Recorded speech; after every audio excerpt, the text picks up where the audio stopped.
Hi, Fitness Gem here. Welcome back to another video. This is going to be a workout week 4. Monday was leg day, so we started out with hamstring curls to get started.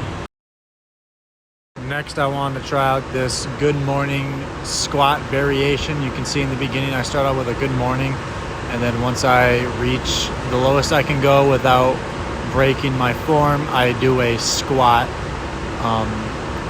My depth is not as good on this, but with more work, I can achieve a lower good morning as time goes by, and then I'll be able to get a better good morning squat variation. So this is what we're doing. We're doing a 25-pound plate, and we're just doing 10 to 15 reps just to get it started, just to get our back going.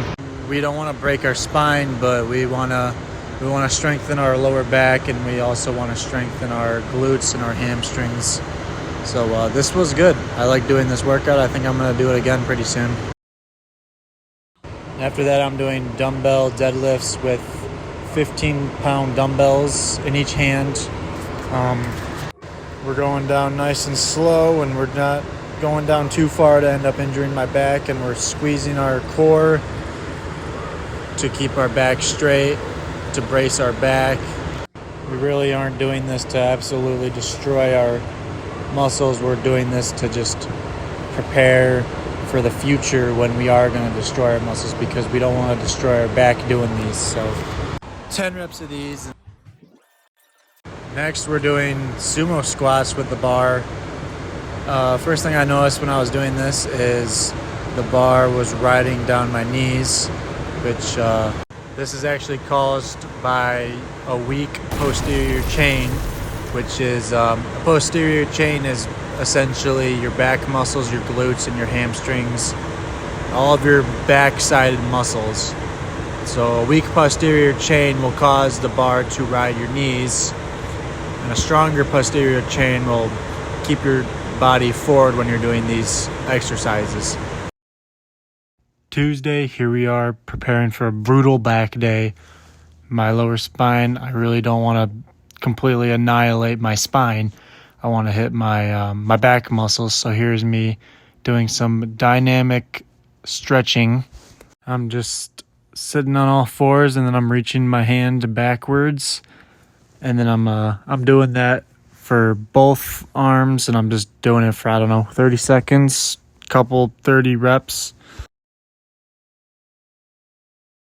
And then I'm doing this this snake thingy where I come up like that, and then I hold it, and I just move my neck side to side, up and down, and then I come back up, and then I just repeat it. I did that like 5 times. Now that we're warmed up, we're going to start out with these high cable seated rows. This is just going to be our warm-up set, just a warm-up for the real thing. We just want to continue warming our body up. We just did the dynamic stretches. Now we're going to do an actual set of some decently heavy weights. This is 205 pounds. We're just going to rep this out. Now for the real thing, we got a high cable pull-downs, and we're going to be hitting our lats with this. And we're going to be doing 115 pounds, and then we're just going to burn out, and then we're going to stop right before we fail, right before our form starts getting pretty bad. You're probably familiar with these. These are one-arm dumbbell rows. We've been doing these for a while. These are really good exercises to do. This is a really good way to isolate your lat. It's really good to do this unilaterally because you can get a better stretch when you're coming down. And when you have a bad lower spine, it's going to be a lesser load on your lower back if you're just doing it with one dumbbell as opposed to doing 2 dumbbells. So here we got 12.5 kg, which is about 30 pounds. And now we're doing our left side. Now we're doing kneeling one-arm high cable rows. And it looks like we got a lot of weight on there. It looks like we have the same amount of weight that we started out with on our warm-up rep. This looks like 205 pounds. We're just doing it one-armed, and we're really pumping. This is our heaviest part of our workout for Tuesday. We're going hard on both arms. And you know our lats are firing from this. Ultimate strength, let's get it. After we blew our back up, we decided to blow up some biceps with these curls right here. These aren't 21 guns, but these are similar. I'm not a big fan of 21 guns because sometimes I can rep out to 21 and then I can keep going, and that doesn't count as 21 guns. And then sometimes I can't get to 21 reps, so it'll turn out to be like 19 guns. So I like to do this where I just start out with a half curl, and then once you do 10 reps, you start out halfway, and then you complete that other half of the curl. So you're going halfway up to all the way up, and then after that, you're going all the way down and then all the way up. After that massive bicep pump right there, I blew my biceps out a little bit more with these low cable rope side arm curls. 2 45-pound plates. That's 90 pounds right there. That's a whole plate per arm. We are just blowing up right now. And then now that our lats and our biceps are sore, I just want to finish off with some military presses just with the barbell. I don't want to blow a shoulder out. I don't want to destroy my joints in my shoulders after all these injuries that are happening to me. Last thing I want is to destroy my shoulders. So we're going super light on these, and we're going to continue going light. We're still going to do some progressive overload, but we'll still be going light for a while. Wednesday is chest day. We're just warming up. You saw me yawning in the beginning. We're going to change that pretty soon. After we get warmed up, we got a special chest day to do. So here's me warming up. I'm just doing it at a different angle now with the band, just practicing my bench press just by a standing band, and just to warm the muscles up and wake them up because they're just as tired as I was. And to start off, we're going to be doing some low cable bench pressing with some 45-pound plates. These are kind of like in between flies and actual bench press. I think the cables make it feel more like a fly than anything. I really wanted to try these floor presses, so I just laid down. I threw some 25-pound plates on each side, and I just started floor pressing. I wanted to see if it had any benefit or if it felt different than a bench press. Didn't really feel much different, but I'm going to continue doing these because these might be hitting some micro muscle that I don't know about. And then right there is me struggling to get up. And then next we did dumbbell incline flies with 25 pounds for each dumbbell. And we're burning out. Officially, our chest is on fire in this video. Now we're going to be hitting some tries. We're going to be doing these low cable kickbacks with the arm. You're not going to be doing kickbacks with your legs. You're going to be doing them with your arms for your triceps this time.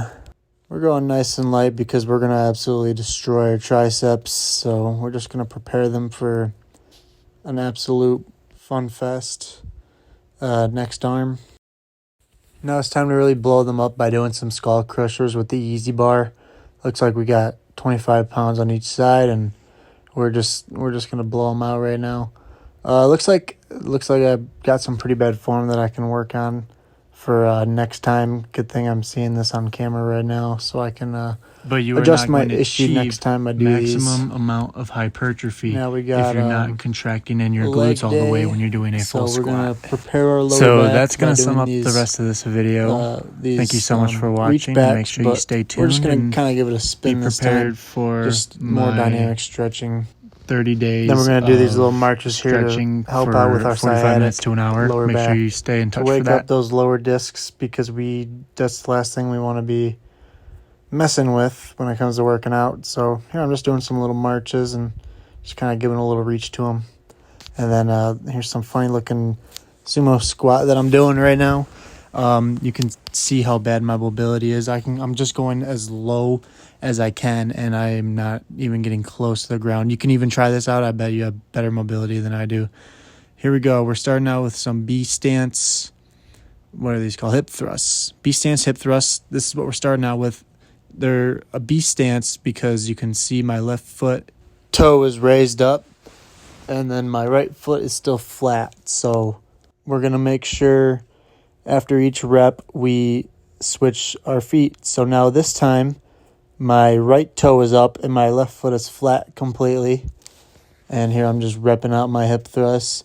This is pretty light. I mean, to some of you guys, this might be super lightweight, but this was so heavy to me. And I was going really hard, and I was really feeling it, and I was feeling great.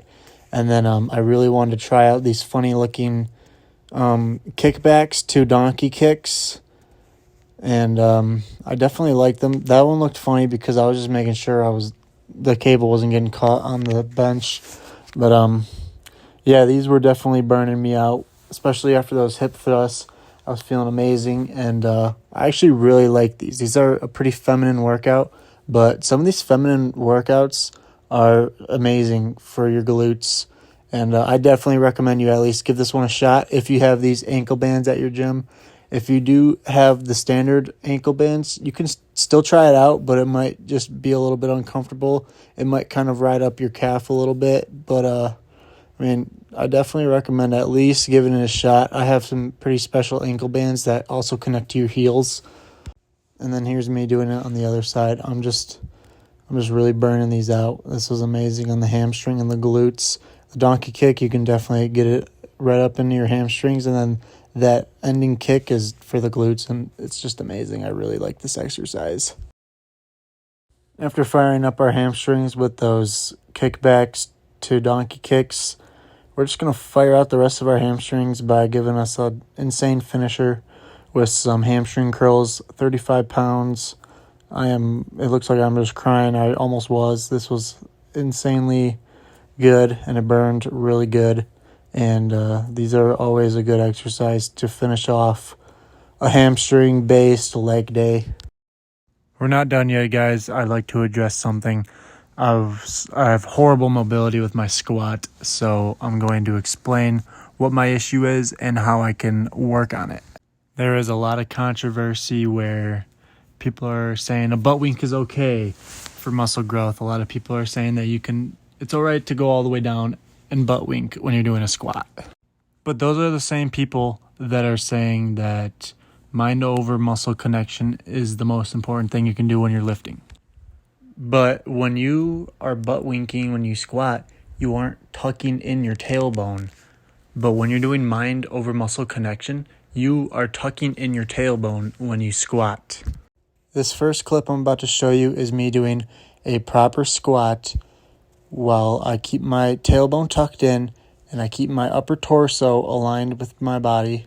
And I don't drop my torso down like I'm doing a good morning. So here's the clip right now. This is the lowest I can go. And the only reason why this is the only lowest I can go is because my ankle dorsiflexion is stiff, meaning my right leg, my knees cannot go over my toes when I try to squat. So here we got the proper form, and this is me with my tailbone tucked in. You can see that my torso was aligned and my spine was straight the entire time.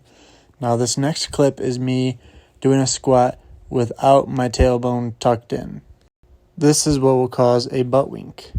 And if your butt is winking, you're not holding in that contraction in your glutes as strong as you would if you were not butt winking, if you were tucking your tailbone in. That's why the butt wink never happens when you're tucking in your tailbone, because you're squeezing your glutes as hard as you can.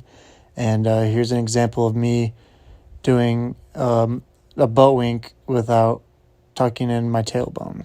So for this one, I was surprised that the bar path was still good, but you can watch my butt stick out a lot more than normal.